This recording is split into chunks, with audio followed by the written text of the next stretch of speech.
Di video kali ini kita akan membahas tentang masih seputaran toko sembako ya teman-teman.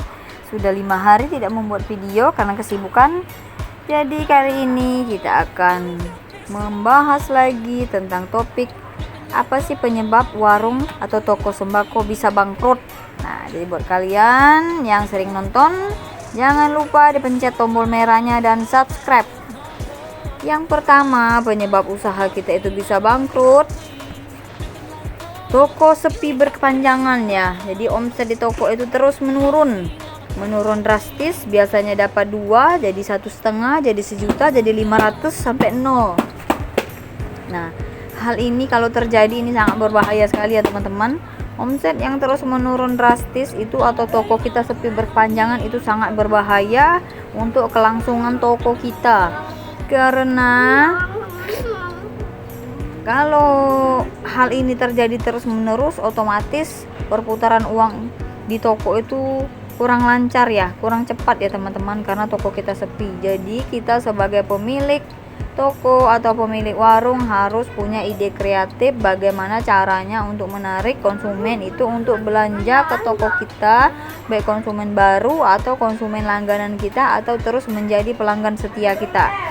Dengan cara banyak macam ya teman-teman. Kalian kasih promo barang ke pelanggan kalian kasih hadiah kalau orang-orang yang sudah belanja banyak di toko kalian. Jadi banyak caranya ya. Kalian bisa menentukan barang-barang apa saja yang buat promo, dibikin promo agar pelanggan kalian itu tetap tertarik belanja ke toko kalian. Bisa barang-barang pokok seperti yang sering saya kasih tahu, mulai dari minyak, gula, telur, terigu. Yang kedua teman-teman, penyebab toko kita itu bangkrut adalah suka ngurusin usaha orang lain ya, khususnya yang punya iri dengki dengan usaha orang lain. Kalau menurut saya hal ini jangan sekali-kali kita yang punya usaha warung atau toko memiliki sifat seperti ini ya. Kalau kita mempunyai sifat seperti ini, otomatis orangnya itu nggak mau melihat usaha orang lain itu berkembang, tidak senang melihat usaha orang itu maju, tapi dia tidak sadar diri dan tidak memperbaiki usahanya bagaimana agar usaha dia itu bisa maju seperti usaha orang lain. Coba kalian perhatikan ya, orang-orang yang tokonya itu maju berkembang, rata-rata mereka itu jarang ngurusin atau iri dengki dengan usaha orang lain ya. Jadi kita nggak usah kepo-kepo dengan usaha orang, urusin saja sendiri usaha kita sendiri, kembangkan usaha kita sendiri, doakan usaha orang lain supaya usaha orang itu maju. Mudah-mudahan usaha kita juga ikut maju dan berkembang ya. Ini sangat penting sekali memiliki sifat seperti ini. Kita jangan merasa selalu tersaingi dengan usaha orang lain,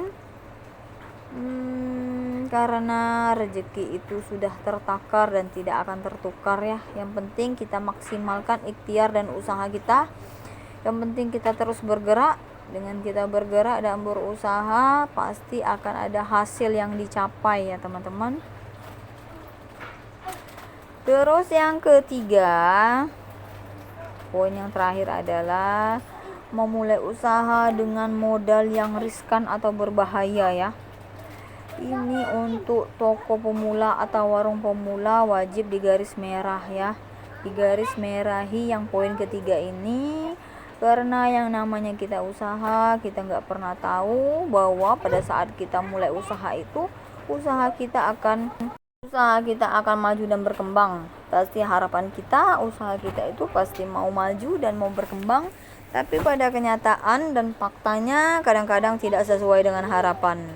Makanya mulai dari awal kita itu harus wanti-wanti ya, yang belum ngerti, bukan menggurui atau mengajari, tapi ini pengalaman pribadi. Kalau kalian suka, tapi ini adalah pengalaman sendiri yang pernah dipraktekkan oleh saya dan keluarga saya sendiri. Sudah banyak buktinya ya teman-teman.